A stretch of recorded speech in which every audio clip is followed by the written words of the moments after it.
Bueno. Vale, ya está entonces, ¿no? ¿Seguro se ocurre la idea que trabajemos una de las persianas? No, de momento no, de momento no. La primera.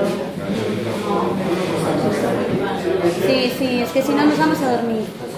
Sí, de momento sí. Sí, sí. Bueno, vamos a ir empezando. Pues bienvenidos a todos y a todas. Buenos días. Y no sé si se nos oye bien, si se me oye bien. Un poco más alto. Perdón por el retraso. Y bueno, un pequeño apunte antes de introduciros el seminario. Ha habido un cambio en el programa. Vamos a empezar por Sabeth Buchmann, y luego continuaremos con Patricia Molins. Y bueno, os quiero leer unas pequeñas notas que he escrito esta mañana para introduciros el seminario de hoy, y luego también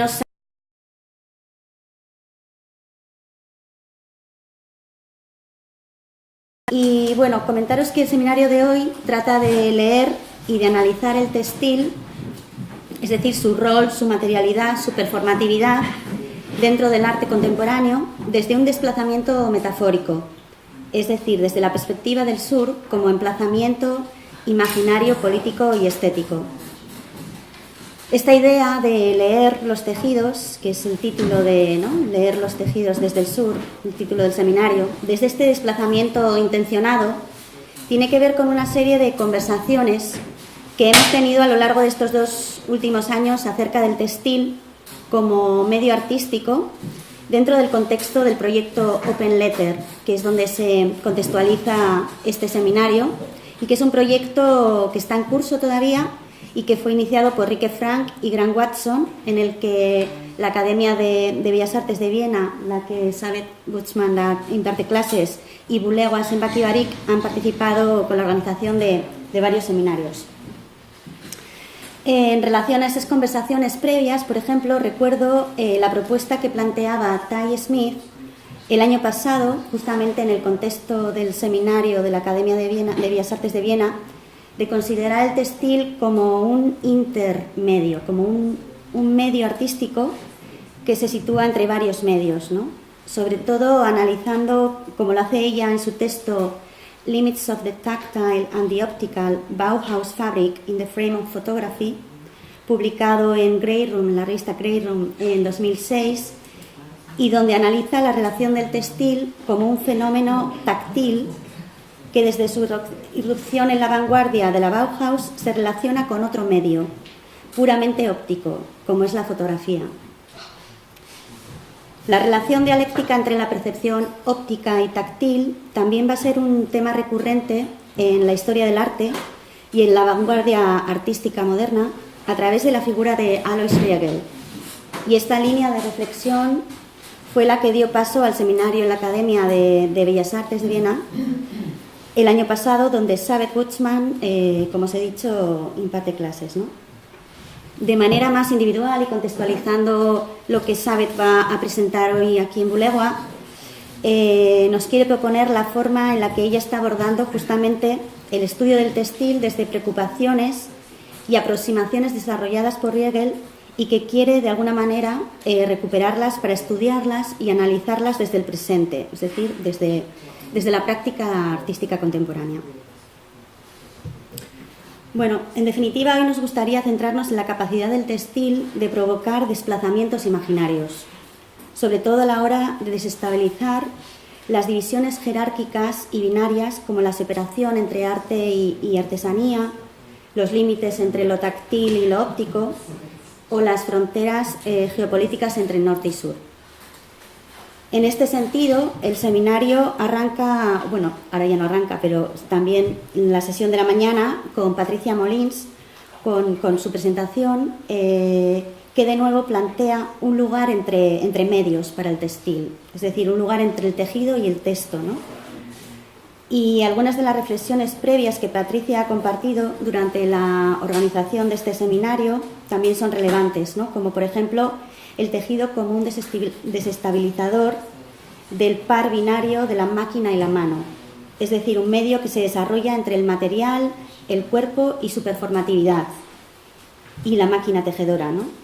Esto también, esta relación, ¿no? que plantea el tejido, nos ayuda también a reflexionar sobre el desarrollo de la modernidad entre esta relación triangular de elementos, el cuerpo, la máquina y el material.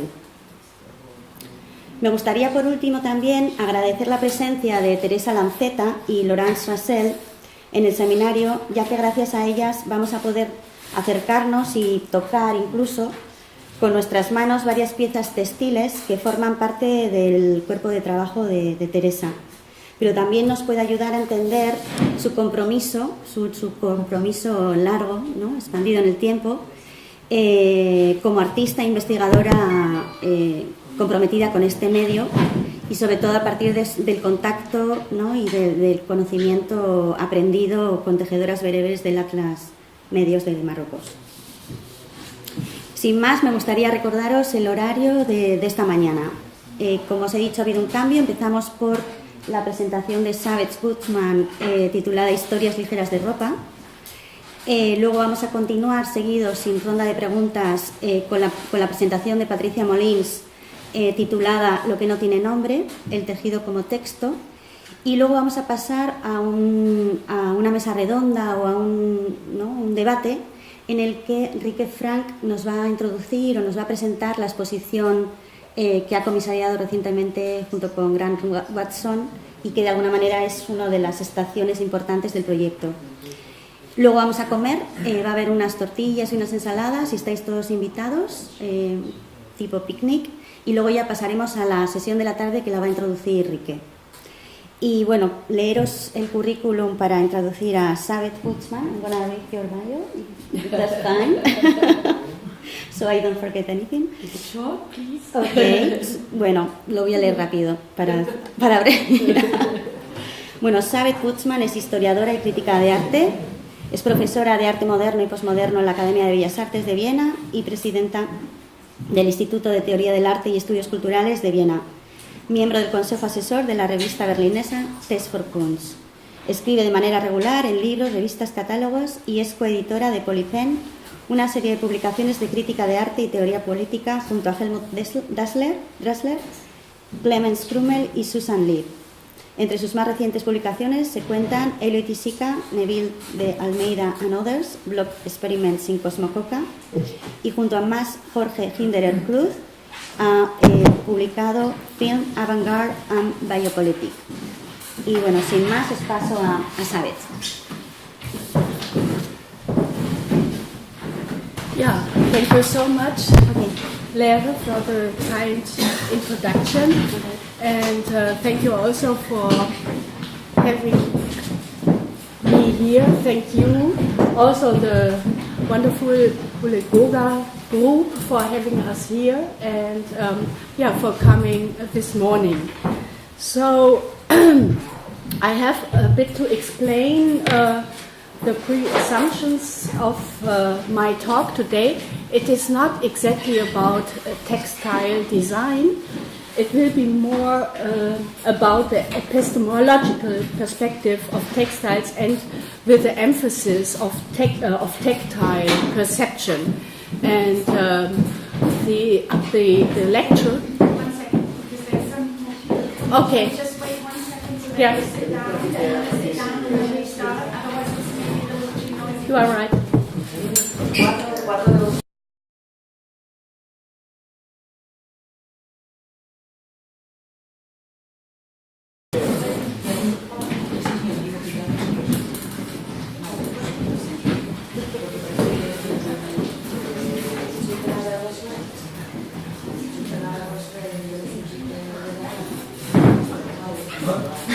That's good.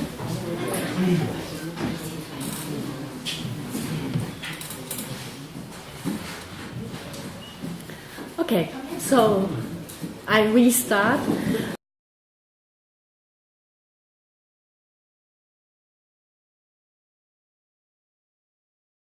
Today, it is not exactly about textile design, it is more about the epistemological perspective of textiles at the intersection of the medium and of textiles.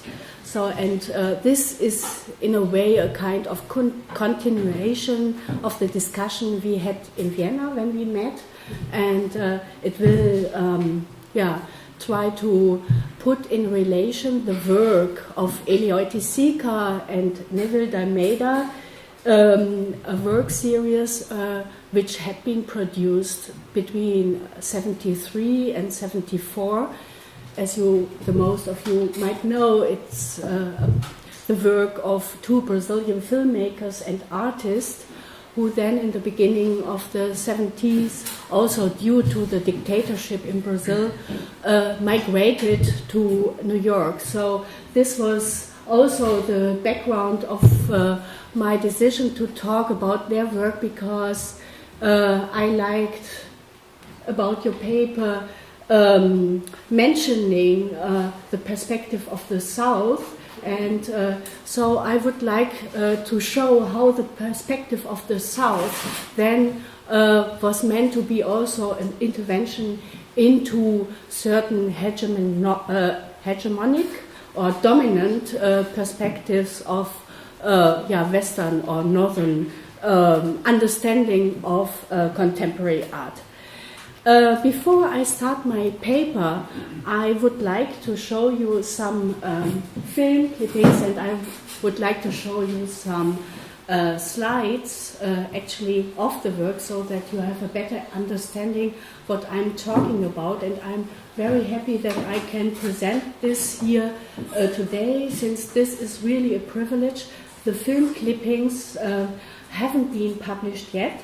They are by the archive of Elioiti Sika. I got this confidential with the help of Max Hinderer Cruz, with whom I have done a small book on the Cosmococcus, and for that reason it is not allowed to record it, because I promise to show it only to this exclusive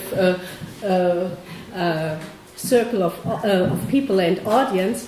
So, I show you the film because my idea about the paper, which I later then will explain, is to show in how far the intersection between textiles and the medium did play a role for creating a different notion and understanding of the medium, or of medium specificity, in the context of the New York avant-gardes in the early 70s.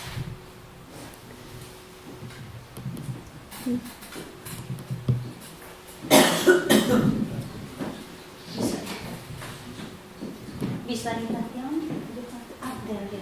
So how can we... This one. No, the other. The other one. So this is without sound, and whom you see here is the Brazilian filmmaker Neville D'Almeida, who, as you can see in the background, is still in Rio, whereas Elioiti Sika, his later partner with whom he would then produce the quasi-cinemas or the Cosmococcus, so-called program in progress, block experiments, is then trying to communicate with his friend via producing this film, and as you could notice, he's then mimicking the gestures of Mick Jagger and the Rolling Stones, and he's then sending a kind of letter, or saying hello to Elio, who just got a scholarship in New York and who flew then from the dictatorship. Elioiti Sika was one of the co-founders of the tropicalist movement, which had been established in the late 60s. It was, as most of you might know, a movement to protest against the dictatorship, and it was a kind of pop cultural movement in which musicians, poets, artists, writers all kinds of people did participate, and in the late 60s and early 70s they got under huge pressure. Some of them had been imprisoned, others had to leave the country. And Neville is still there, and he right now tries to communicate with those people who had been left the country to go to New York. And this is the way how he does. And I show you this scene because for my paper, very important is one description of Elio Etisika of the camera work by Neville d'Almeida. This, he says, it is about touching, probing, and circulating. And these three notions will be very important for my paper to reflect on the intersection between the use of textiles and the medium. Here we are right now already in New York, as you can see, and this is a preparation of the Cosmococus. They show a bit the surrounding of the loft where Elio Etisika lived and where he would then build up his so-called ninus or Babylon nest, how he would call it, in reference to Babylon. You can see it as a reference to Kenneth Anger, for example, but also as an attempt to establish a kind of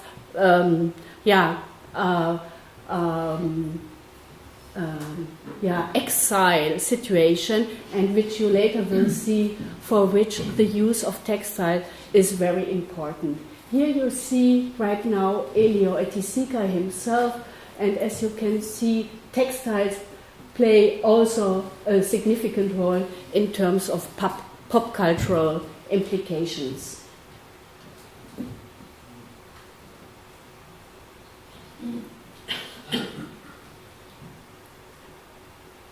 All these shootings are not part of the installations of the Cosmococus, but as you later can see, when I show you the slides, there are always some elements of that.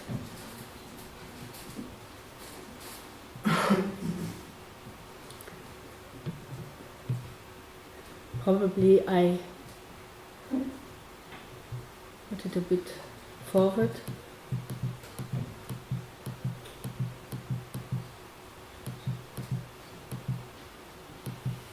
They obviously loved this kind of durational shootings. So now he is going into his loft, and there you can see the parangoles. I go a bit back again. The parangoles, this kind of shawls he designed for the samba dancers during his years in Rio. And there he is sitting, and in the background you can see that he is building off his so-called ninus out of textiles in the background. It is not the natural space, but a kind of textile space, or I would also call it haptic space in a certain sense. And here you see the connection of the textiles, and also by these plastic canvas or planes, which I read as a reflection on the materiality of the medium.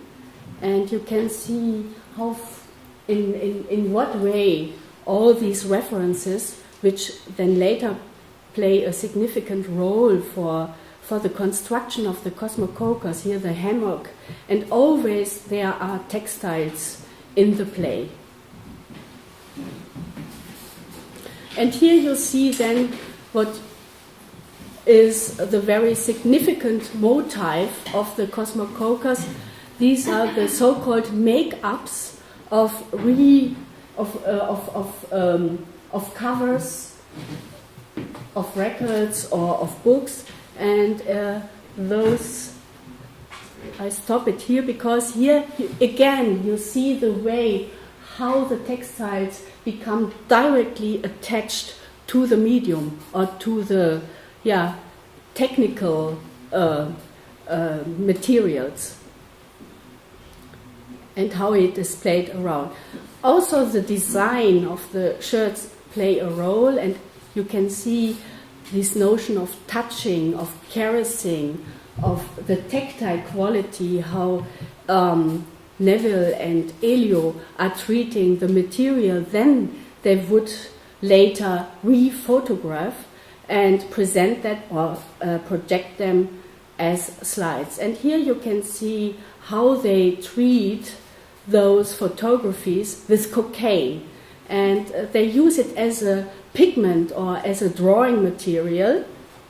And it is a kind of, drawing with a kind of illegal material. If you remember in 1971, the President Richard Nixon had declared the war on drugs. And by the same time, as I later then will explain, the use of cocaine has a very important meaning for this kind of cultural switch between the perspective of the South and the perspective of the North. Now I show you quickly some examples of the Cosmococas, which, as I already have mentioned, have been designed between 1973 and 1974. Takes a second.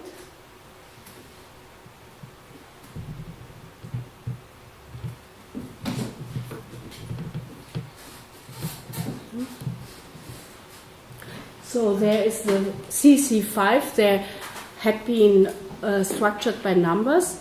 I start with the CC5 Hendrix War, and you can see the hammocks.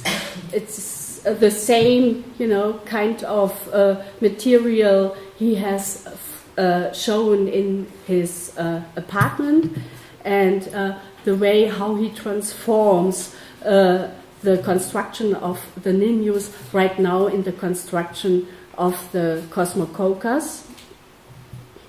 And it is evident that I will later speak about this early work, and these are the predecessors. And here you see again how textiles are used in a kind of direct touch or direct combination with the so-called mass media. And those are the various examples of the Cosmococas. This is CC3 Melarin, and you can see in how far also other materials like plastic are used, and in how far very common and popular images were used for the construction of the Cosmococas. And just to show you some examples, I will then later come back to. Probably very short for better understanding how those Cosmococas had been constructed. Each slideshow was conceived autonomously as a participative installation, and each included a non-narrative sequence of about 30 slides with soundtrack, for example, by Jimi Hendrix. The slides were to be projected on a loop in individually designed environments with hammocks, seating, and mattresses, or even in the case of CC4 Noccasion, a swimming pool with written instruction for performance to be carried out by the participants. Each of these arrangements constitutes one block of Cosmococa, the main visual reference all of the slide sequences have in common is the abundantly displayed cocaine powder on book and LP covers and other surfaces, arranged as a graphic element superposing the images below by making use of the powder as a pigment. Okay. In my paper, as I said, I'm going to relate the epistemological perspective of textiles and tactile perception to categories of the medium that is at stake in the Cosmocaucus program in progress. And I do so because it can be, on the one hand, easily regarded as the most celebrated Brazilian contribution to 20th century avant-garde experiments on the threshold of art and cinema.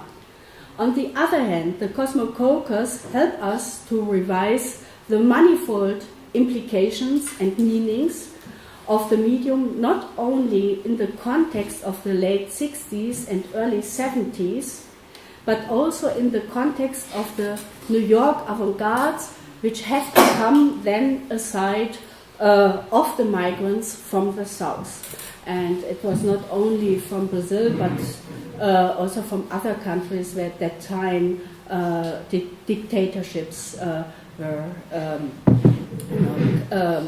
kind of ruling. And in Brazil, it was installed in 64 and it endured till the mid of the 80s. A context which in the case of the structural and abstract film continued modernist or formalist notions of medium specificity, and in the case of minimal and conceptual art questioned them by claiming a functional or operational understanding of the medium. That was the context Elio Oiticica knew very well about. And also about all the media theory which were at that time kind of relevant, like that of Marshall McLuhan and Quentin Fiore, for example. If I refer to this because all these theories may be on the modernist or formalist side, or may be on the conceptual or more media art side, they should adapt to artistic ideas and purposes and not to allegedly intrinsic categories like the optical, the spatial, and the material. By this I also mean, for example, Marshall McLuhan's functional analysis of the mutual historiographies of art and technologies.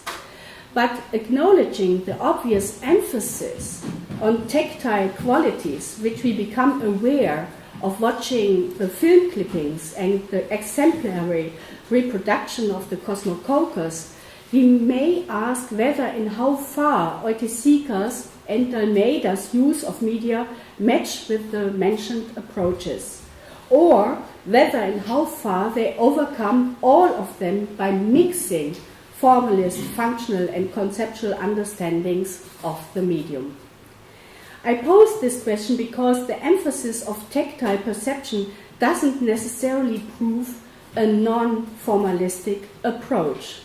Hereby, I refer to a text of the art historian Regine Prange on the legacy of Alois Riegel's writings, for which Clement Greenberg's concept of modern painting is one significant example. I mention Clement Greenberg here because he was one of the leading figures of the formalist critique, and he was one of the proponents of abstract expressionism in New York of the 40s and 50s, and his influence was then still there in the 60s, so that all artists in one or the other way, in a positive or negative way, would relate to his idea of medium specificity.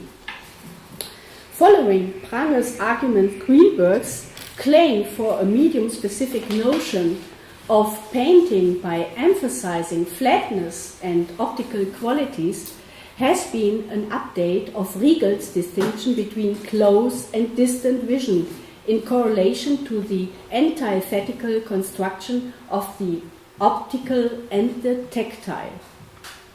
Riegel, one of the founders and members of Viennese formalism, whose famous writings on ancient textiles, been published at the turn of the century, became most influential for modern theories of art history and for many artists interested in a social and cultural understanding of art.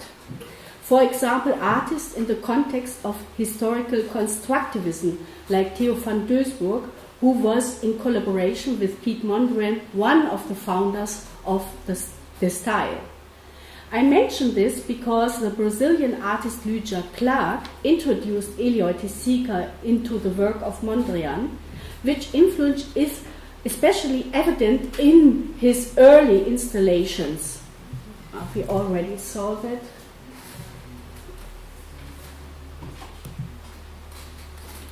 We see it here. It's a very direct reference to Piet Mondrian's constructivist design. And transgressing modernist distinctions between painting and sculpture, one could easily project Riegel's idea of the tactile image on the spatial installation of chromatic panels called grand nucleus, as we see it here in a reconstruction. This was from 1960, and this is a document of the period in Heliotisika's work where he was still very close to the neo-concrete art, which was the then dominant school in Brazil, as you might know. If we take into consideration that the claim for medium specificity characteristic for certain formalist legacies advocates a triumphal possession of the optical in the tradition of Western European and US American painting, which, regarding French Impressionism, had been affirmed by Riegel, it was exactly his contradictory assumption of the latent, persistent of the tactile that could easily reinforce formalist concepts of the medium by those practices and discourses which claimed its overcoming. Although Riegel believed that the clear vision represents a necessary evolutionary progress within the history of art, he clinged to the conviction that the tactile mode of perception is a necessary function of the clear vision or optical mode of perception, which would enable us to perceive the three-dimensional and spatial relations. Charged with the remnants of a linear and universalistic historiography, the formalist concept of medium specificity, of which Eutisika was aware of, therefore must be reconsidered from the perspective of the Cosmocaucus.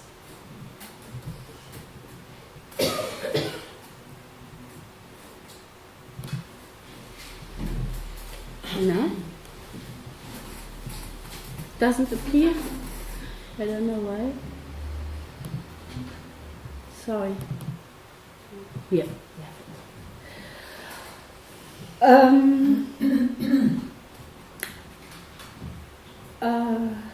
I have to find my position again. Okay. Although Eutisika seems to continue the antithetical construction of the optical and the tactile, the Cosmocaucus negotiate its underlying idea of a linear and homogeneous historical time. They do so, in my view, by attaching highly referential materials appropriated from various sources and contexts to media-related modes of circulation. Due to the backgrounds and sources of Eutisika's work, constructivism and neo-concrete art, as well as participatory and environmental, respectively tropicalist practices. Here the neo-concretists, and what is this?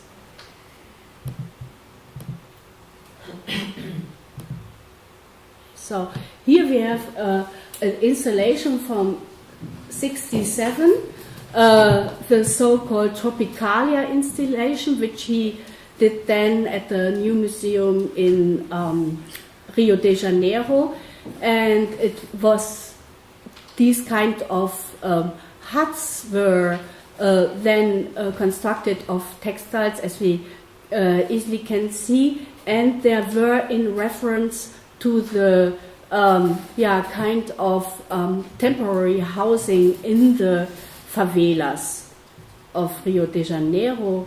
And here you can again see in how far these tropicalist installations were a kind of combination of optical and tactile perception, in how far they were still referring to the legacy of constructivist imagery, as you can see that in the colors, for example, but by the same time, instead of using wooden panels, he right now would use textiles and fabrics, and in order to intensify the moment of the tactile or the haptic.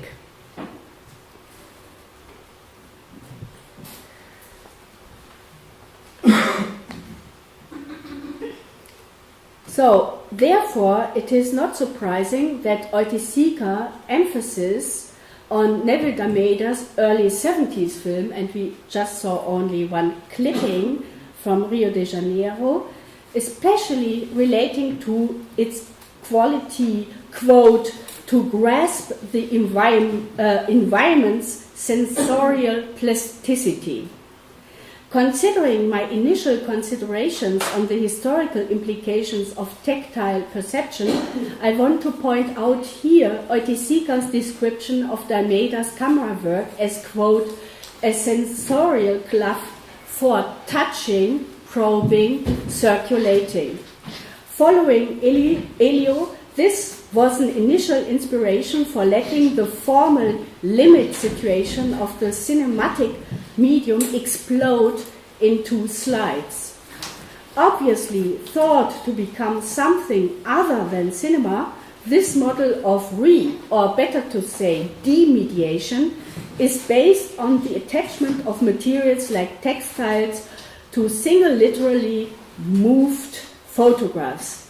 Since what Oiticica called insta moments or frame moments aimed at a simultaneously condensed and extended experience of time outside normative orders of narration, didn't obviously only question the distinction between beginning and ending, but also the given that is the naturalized assumption of aesthetic perception.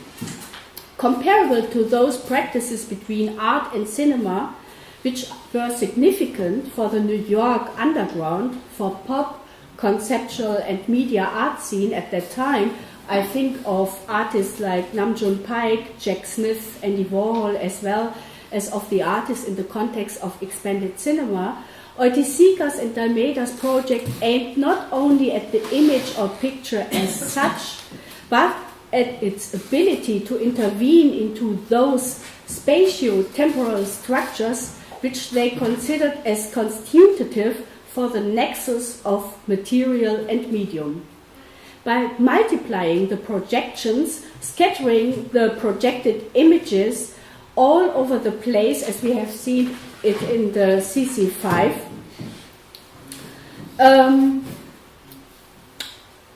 all over the place and extending the standard duration of motion pictures, one may read the Cosmocaucus as an attempt to overcome the restrictions of formalism as well as of the logic of consumption inherent in modern society and its labor regime. Therefore, it has to be mentioned that those slideshows could last for 30 hours. That was the suggestion.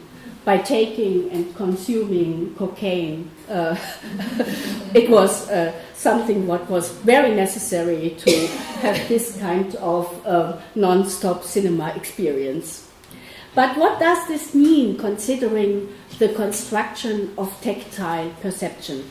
Looking at the Cosmocaucus and the film clippings, we sense that the nexus Oiticica speaks of, again, touching, probing, circulating, seems to manifest itself within a cyclical flux of image and sound collage in order to create both optical and tactile, but by the same time diffuse modes of perception which are affected not only by the use of cocaine as pigment for their make-ups, but also by the use of various fabrics, clothes, shawls, curtains, draperies, plastic canvas, and bed linen.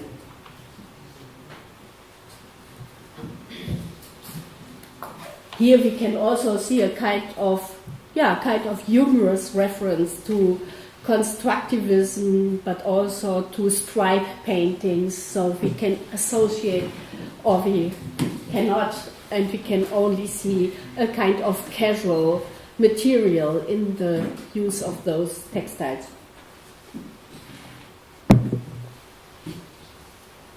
What I want to focus on here is especially the double meaning of the semi-transparent draperies, as we could see that you could have all the time in the film. You could see there's a kind of semi-transparent textile where you can only see you get only a dizzy, a kind of misty image of that. That can be seen as a literal and metaphorical materialization of the quasi-cinematographic medium, which by the same time seems to put its own construction to the test. By this I mean the diffuse character of the scenery based on an obviously process-related layering of materials, images, media, space, and actions.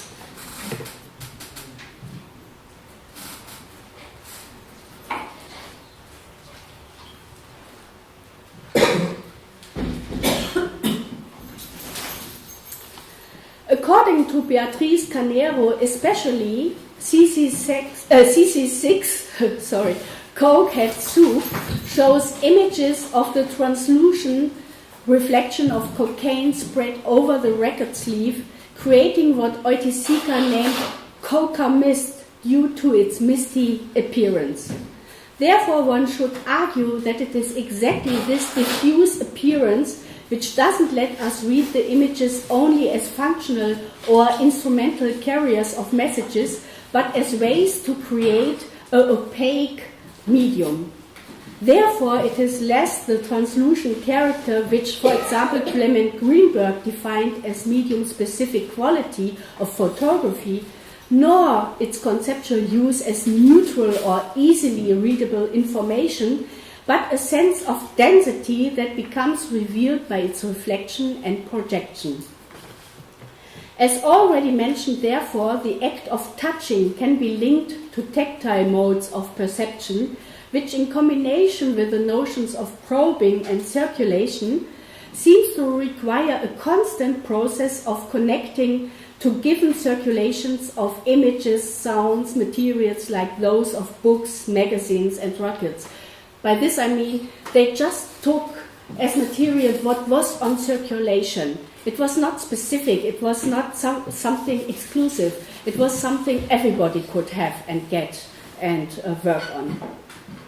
If we consider this as a performative and repetitive method of testing and shifting given rules of recording, appropriating, editing, projecting, and perception, we may become aware that the Cosmocaucus point to a programmatic delay of a fixable medium. Therefore, we become also aware that Oiticica's concept of suprasensorial fields of perception, which meant the optical, the tactile, the olfactory, all kinds of perceptions, a kind of synesthesia, which he had conceived in the context of his participatory or tropicalist environments of the late 60s, now became re-articulated in the sense of a physical interaction between camera work and perceptive experiences. Seen in this slide, the Cosmococos operate in a vastly cinematic fashion, whereas minimal art in the tradition of Enlightenment theater assumes that a physical effective transmission takes place between the objects on display and the subjects who look at them. Oiticica's art conceives this transmission as part and effect of the converging performances of the artist and the spectators, hanging around, playing with the materials and with bodies and with their own bodies and with the bodies of others, also by masturbation, for example. The production of pleasure merges with everyday work and pleasure performance.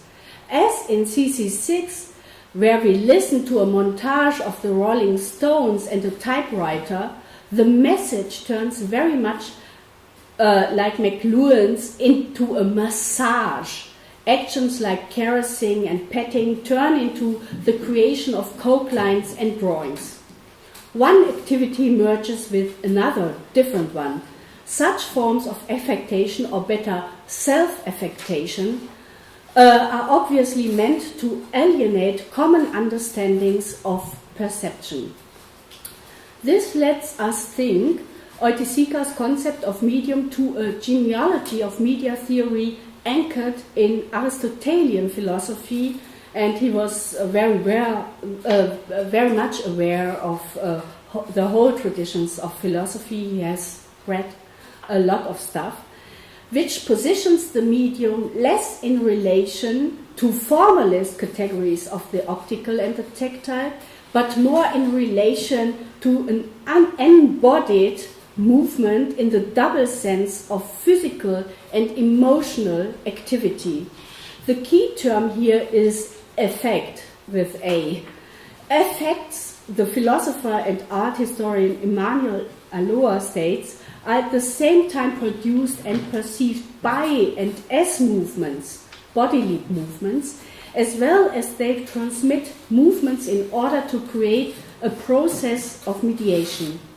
Following Aloa, the assumption that a medium must necessarily exist also and simultaneously means that this medium must reveal a certain, albeit minimal, density, a real resistance, no matter how weak, so that it can be moved.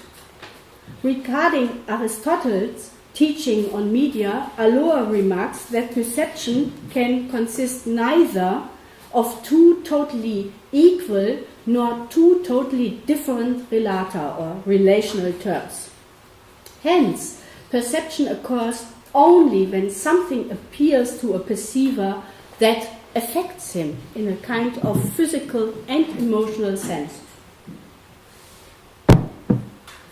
Therefore, the medium cannot be conceived as an empty vacuum that would mediate itself without frictions in the material world.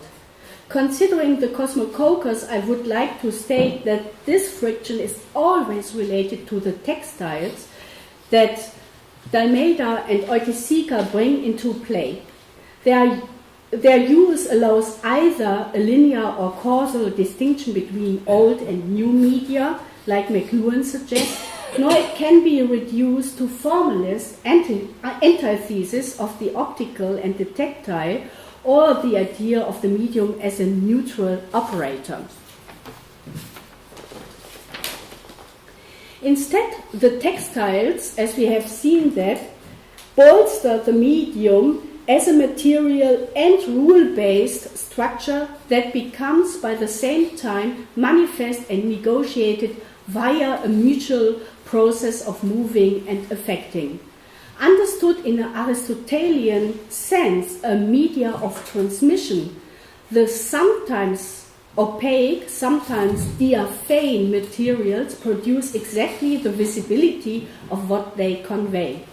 The idea of metabolic transformation, like a kind of material-based transformation, which is crucial for the cosmococcus, therefore comes to the surface in a literal fashion. The medium transforms itself to the point of becoming visibly invisible. This dovetails with Canero's view that the cocaine make-up saturates each gesture until becoming imperceptible. Coca-Cola, as we see it here, Coca-Cola, the occult coke, is in the sequence of the blocks. The cosmic sense of coke is thrown into the lines that go beyond the white matter gifted by Manco Capac, that was the god of the sun, and that was following the belief of the Incas and also following Sigmund Freud's book on the coca plant. That was the one who brought the gift of the coca leaf to the people. And the characteristic of the coca leaf then was a healing one, and it was a spiritual one. So that is the implication of the cocaine, which was then destroyed, the cocaine culture, by colonialism, and which was then later, as I already mentioned in 1971, delegalized by the American president. So that is a kind of historical political background of that. But he does so, or they does so, D'Almeida and Eleotis Seeker, by contemporizing their ancestral elements by sliding through the pictures and sounds. So you have this kind of time reference to the Inca culture, which had been destroyed by colonialism, and it is right now projected in a kind of contemporized way.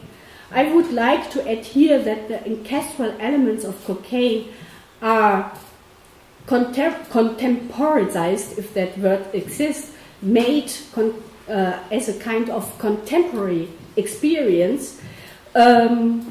On the one hand, of course, by referring, for example, on Malevich's white on white composition, he still is referring to certain legacies of constructivism and of suprematism, and by the same time by the use of casual textiles. Seen from this perspective, the mixture of materials and media appear as a literal mediator between the repressed coca culture of the Andean people, Canero's version, the Inca, and its spectral afterlife in the use of cocaine in the 1970s New York, which, as we have seen, always appear in connection with fabrics and textiles. Therefore, this prompts us to reflect once again on the nexus of touching, probing, and circulating. Due to the mutual process of movement and affectation, we perceive the medium as a changing configuration of materials and of rules, rehearsing and practicing their own dissolvements and replacements. But what does this mean for the obvious intersection of optical and tactile perception? Following Gilles Deleuze's analysis of the cut through the eye,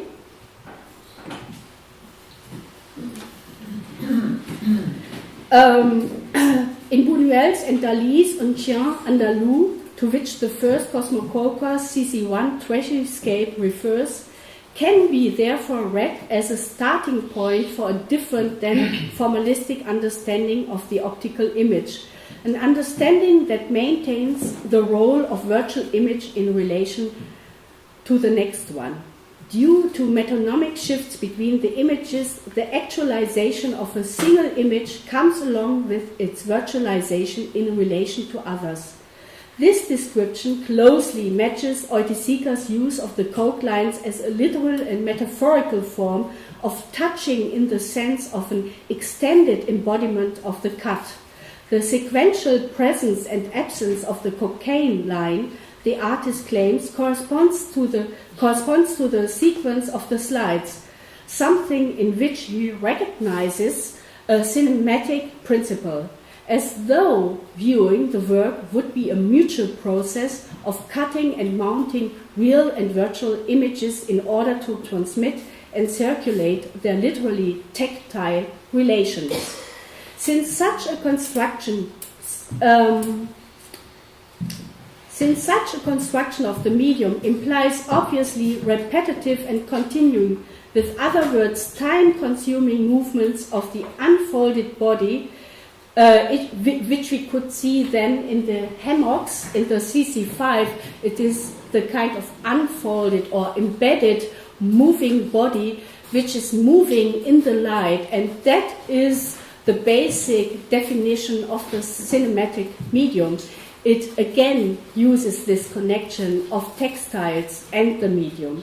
Since such a construction of the medium implies obviously repetitive and continuing, with other words, time-consuming movements of the unfolded body, which hardly can be identified with conventional distinctions between labor and leisure time, Oiticica's concept of suprasensorial fields of perception depend from an extended interplay of moving and being moved, of getting exercise and making exercises, all done to enable the spectator to take part within the creation of autonomous because non-functional and unforeseen effects that necessarily impure media by textiles, since following Aristotle, the medium can't exist without frictions within the material world.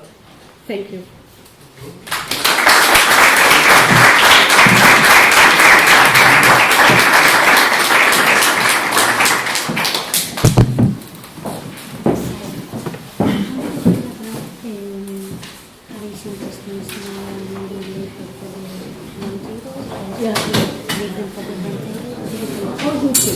Is it already very late, I guess, right?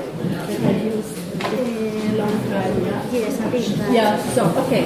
I'm going to ask people and then estamos comentando, Sabeth y yo, que igual hacemos, como hemos dicho, dejar las preguntas para después de la intervención de Patricia. No sé si os parece buena idea o os vais a acordar de las preguntas. ¿Sí? Vale, las tenéis apuntadas, ¿no? Ya, la batería. Es que así, no, si no, nos va a dar tiempo a... I hope it was not too